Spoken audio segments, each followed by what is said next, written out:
오늘은 전도의 말씀을 나눌까 합니다. 믿음이라는 것은 우리가 받은 만큼 나타내는 것입니다. 그래서 예수님을 믿는 만큼 예수님을 나타내는 것이 사명이고 또 바른 길인 것은 분명합니다. 그래서 오늘 말씀 속에서 하박국 2장에 보면 2장 2절에 보면은 이 묵시를 기록하여 만판에 명백히 새기되 달려가면서 읽을 수 있게 하라. 이 묵시는 정한 때가 있나니 이룰 때가 있다는 이야기입니다. 그 종말이 속히 이르겠고 결코 거짓되지 아니하리라. 비록 더딜지라도 기다려라. 지체하지 않고 반드시 응하리라 했습니다. 그렇습니다. 하나님 말씀은 살았고 운동력이 있고, 운동력이 있다는 것은 항상 그 말씀을 이루고 계신다는 것을 분명히 알아야 됩니다. 그래서 이 전도라는 것은 저도 많은 전도를 해봤습니다. 그래서 말씀으로 나타내는 것도 있지만은 내 몸으로 육신으로 노력하여 또 많은 말씀 앞에 또 데리고 오는 그런 한 시기가 있었습니다. 그래서 고난과 핍박과 힘든 과정이 거기서 맛보게 되었습니다. 그래서 우리가 이 교회를 믿고 결과는 전도입니다. 하나님 예수님을 우리가 나타내는 것이 최고의 상금을 있다는 것을 분명히 알아야 되고, 저는 그 상금이 있다는 것은 모르고 그것을 무조건 서원을 했기 때문에 저는 전도를 하였습니다. 그래서 결과를 보지 않고 무조건 했더만은 결과는 아주 평안과 모든 것을 정리해 주시는 것을 이 밤이 새도록 이야기하여도 끝이 없는 것 같습니다. 그래서 이렇게 전도의 사명을 가지고 믿음 생활을 한다는 것은 그것이 바로 생명의 믿음이라는 것을 저는 알았습니다. 그래서 1장 13절에 보면 주께서 눈이 정결하심으로 악을 참아 보지 못하시며 패역을 참아 보지 못하거늘 어찌하여 거짓된 자를 방관하시며 악인이 자기보다 어려운 사람을 삼키는데도 잠잠히 하시나이까 말씀하시는 것입니다. 그래서 이것은 하나님은 이 끝을 우리는 항상 결과를 보고 있습니다. 항상 결과를 보기 때문에 중간에 심판을 안 합니다. 그래서 보다 못하면은 심판의 대상이 된다는 것을 알아야 됩니다. 그래서 성경 전체는 예수님을 우리가 나타내는 것입니다. 그래서 나타내면은 나타내는 만큼 또 보이지 않는 복이 한없는 복이 있다는 것을 그 비밀을 알아야 됩니다. 그래서 복을 먼저 청하기 전에 내가 복을 받기 위해서 전도를 하는 것이 아니고 내가 하나님 예수님 앞에 전도가 될 수 있도록 내가 그만큼 노력해야 된다는 것입니다. 14절에 주께서 어찌하여 사람을 바다에 고기 같게 하시며 다스린 자 없는 벌레 같게 하시나이까 했습니다. 그렇습니다. 마태복음 4장에 보면은 예수님은 베드로한테 이야기하기를 너는 사람을 잡는 어부가 되라고 말씀하시는 것입니다. 그래서 성경은 지명이나 이름을 빼놓고는 다 영적인 말씀이고 비유의 말씀이라는 것을 저는 알았습니다. 그래서 그가 낚시로 모두 낚으며 그물로 잡으며 낚시와 그물은 생명의 말씀입니다. 말씀을 모르고는 전도를 하지 못하는 것입니다. 그래서 그물로 잡으며 투망으로 모으고 그리고 기뻐하며 즐거워하여 그렇습니다.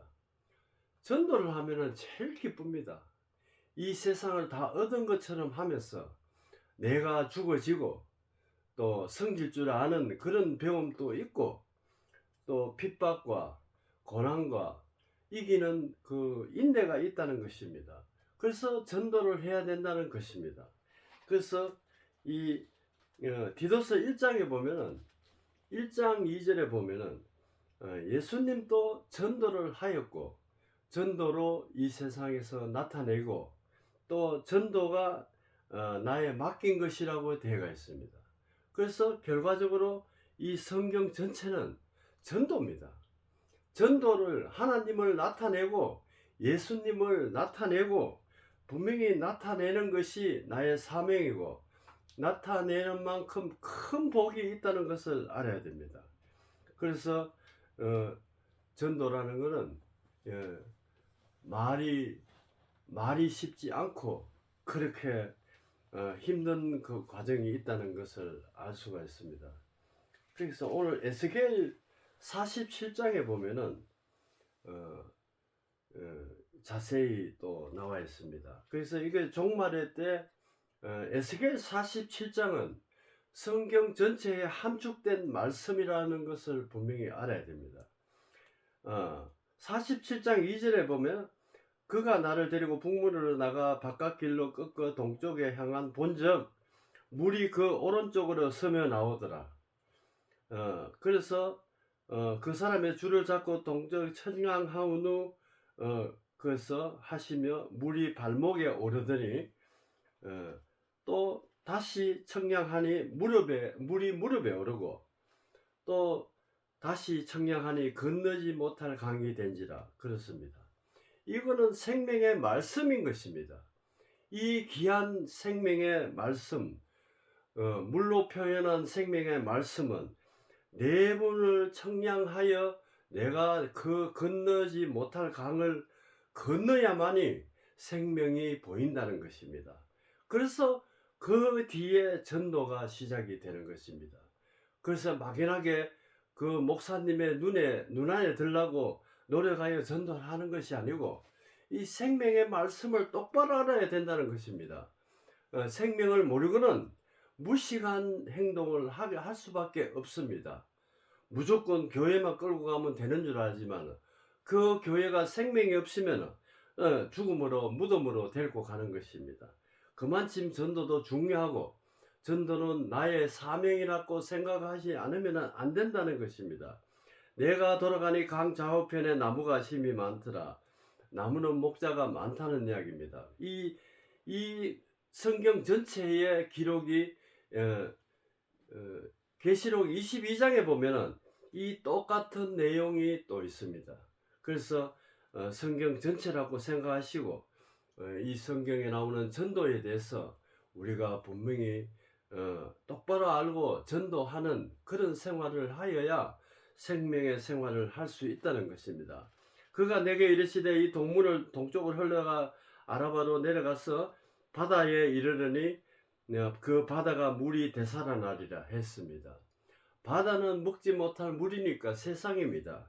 세상이 되살아난다는 것은 하나님의 생명의 말씀이 거기에 있다는 이야기입니다. 그래서 내가 내 우잇을 내 몸과 같이 사랑하라는 것은 그 생명의 말씀으로 인하여 주변이 화평해지고 주변이 사랑이 넘치는 것입니다. 그래서 이 묵시를 우리가 분명히 알고 또 가야 된다는 것입니다. 그래서 아까 하박국의 2장에 보면은 고기가 심이 많더라는 말씀이 생물이 살았고 또 고기가 심이 많으리니 그렇습니다. 그 세상에 사람이 그래 많다는 이야기입니다. 이 세상은 이 하나님의 생명의 말씀 앞으로 올 사람들이 많다는 이야기입니다. 앞으로 종말의 때 이런 일이 있다는 것입니다. 그래서 고기를 보지 않고 사람을 봐야 된다는 이야기입니다. 이 물이 흘러가 감으로 바닷물이 되살아나고 그렇습니다. 이 생명의 수정 같은 맑은 생명수가 바다를 소성시키는 그런 일이 앞으로 있다는 이야기입니다. 그래서 전도는 끊임없이 우리가 전도를 해야 된다는 것입니다. 각처의 모든 것이 살 것이며 각처의 모든 것이 사는 것은 그 생명의 말씀을 가진 사람 주변에는 그 각처가 전부 다 사랑을 이루고 또 이웃을 사랑하며 모든 것이 생기가 있다는 것입니다. 그래서 이 강가에는 어부가 살 것이니, 어부는 사람을 낚는 어부가 되라고 하시는 말씀과 같이 어부가 쓸 것이니 그 건물을 치는 것이 될 것이라. 건물은 생명의 말씀입니다. 이것을 에스겔 47장을 분명히 글자 그대로 보는 것이 아니고 이 성경의 전체 흘러가는 맥락을 보고 이렇게 말씀을 읽어야 됩니다. 그가 고기를 각종 고기에 따라 큰 바다의 고기가 심히 많으리니와, 이런 시대가 앞으로 온다는 것입니다. 이 혼탁한 시대에 절망과 좌절과 악이 가득한 시대지만은 이 희망의 시대가 곧 온다는 것입니다. 그래서 묵시를 달려가면서 읽어 정한 때가 있다는 것입니다. 이룰 때가 있다는 것이 그 말씀입니다. 짐벌과 갯벌, 이것은 하나의 그 믿음이 똑바로 서지 못하고 자로나오나 치우치는 그런 믿음을 갖고 있는 율법의 사람이 되면은 되살아나지 못하고 소금 땅이 된다고 했습니다. 그래서 이 말씀은 계시록 22장과 맞물리는 말씀입니다. 그래서 이것은 우리가 바다에 고기가 많고 건물을 쳐가지고 많은 고기를 잡는다는 것은 많은 성도들이 생명의 말씀 앞으로 온다는 것입니다. 저도 광흥교회에서 그 희망을 가지고 교회를 시간 나는 데를 꾸미고 또 거기를 모이기를 항상 기도하고 있습니다. 그래서 제가 초기에는 많은 전도를 하나님에게 서원을 하면서 내 소원을 들어주려고 하지만은 내 하나님의 말씀 요구에 내가 전도를 남자들만 한 100명 정도 입대기를 한 것입니다. 그래서 지금 살아있는 사람은 한 10명에 남짓한 많은 인원은 아니지만 항상 명절이 되면은 인사하고 안부 전하고 하는 것이 너무나 기쁘고 가슴이 뿌듯한 일이 있다는 것입니다. 각종 먹을 과실이 자라서 그 잎사귀가 시들지 아니하며, 항상 수정 같은 생명수의 말씀을 받아 먹고 하면은 그 잎을 가물지라도 시들지 않는다는 것은 에레미야 17장에서도 그렇게 나오는 것입니다. 그래서 그 시편 1장 1편에 보면은 항상 강가에 시들지 않는 그 물을 공급하더라고 율법을 주야로 묵상하라고 했습니다. 끊이지 아니하고 달마다 새 열매를 맺으리니 그 건물이 소성하여 통하여 나옴이라. 그 열매는 먹을 만한 그 잎사귀는 약재로가 된다는 말씀은 계시록 22장의 마침표가 된다는 것입니다. 그래서 에스겔 47장에 이것을 보면은 한편의 환상이지만은 이것은 예언의 말씀이 계시록을 능가하는, 자세히 이렇게 성경 전체가 결과론을 말씀하시는 것입니다. 그래서 저는 에스겔 47장을 걸어가면서 달려가면서 읽을 수 있게 하는 그런 자세로 항상 수십 년간 살아왔습니다. 그래서 에스겔 47장을 항상 사랑하고 또 항상 그것을 지나치지 않고 읽고 또 묵상하고 하다가 보니까 에스겔 47장을 그렇게 가까이 하게 됐습니다. 그래서 마무리를 하는데 전도를 하면은 굉장히 그 모든 것이 힘듭니다. 그러나 그 힘든 속에서 항상 좋은 일이 발생된다는 것을 저는 체험을 했습니다. 딤전 4장 7절에 보면 망령되고 허탄한 신화를 버리고 경건에 이르도록 내 자신을 연단하라 했습니다. 연단은 예수님을 나타내는 것이 연단입니다. 내가 고생하고 내가 육신으로 고생하고 힘들게 사는 것은 내 잘못으로 그렇게 되는 것이고, 연단은 하나님의 주는 그 불의 말씀을 내가 그대로 지키고 행할 때, 그것이 바로 연단하라는 것은 전도를 함으로써 섬기는 것도 배우고 또 인내도 배우고 추위도 더위도 이겨나갈 수 있다는 것입니다. 그것이 전도하다 보면은 그렇게 많은 고난을 받게 됩니다. 그러나 그것은 결과에 항상 하나님의 좋은 그 결과가 있다는 것을, 하나님이 주신 결과가 있다는 것을 분명히 저는 체험을 했고, 분명히 앞으로도 그것을 희망을 가지고 하나님의 주신 체험과 또 갖고 있는 그 하나님의 말씀으로 항상 생활하는 자세가 된 것 같이 되는 것입니다. 육체의 연단은 약간 유익이 있으나 육체도 사지가 멀쩡한 것도 하나님의 은혜 속에서 은혜라는 것을 저는 알았습니다. 저는 지금 현재는 몸을 아끼지 않고 항상 하나님의 주신 이 몸을 항상 건강하게 일을 하면서 온 사지가 다 움직일 수 있는 그런 성취감에서 항상 감사함으로 하루하루를 맞이한다는 것입니다. 유익하니 금생과 내세의 약속이 있느니라 그렇습니다. 금생과 내생은 내가 살았으나 죽었으나 하나님의 약속은 그 성경 안에 약속이 분명히 있습니다. 그래서 앞으로의 약속도 하나님은 분명히 응한다고 했으니까 지켜주실 것을 믿고 내가 나가는 것이 생명의 믿음이다. 믿보다 말이야 모든 사람들이 받을만 하나도다 했습니다. 그렇습니다. 우리가 하나님의 말씀을 받고 분명히 하나님의 생명의 길을 들어서는 우리가 되어야 내가 삶이 평탄하고, 세상은 아무리 요동치고 힘들고 너무나 힘들지만은 그것은 상관없습니다.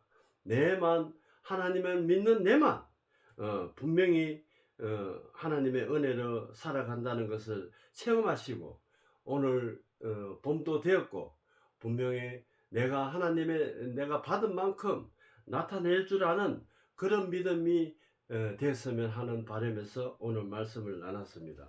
기도하겠습니다. 아버지 하나님 감사합니다.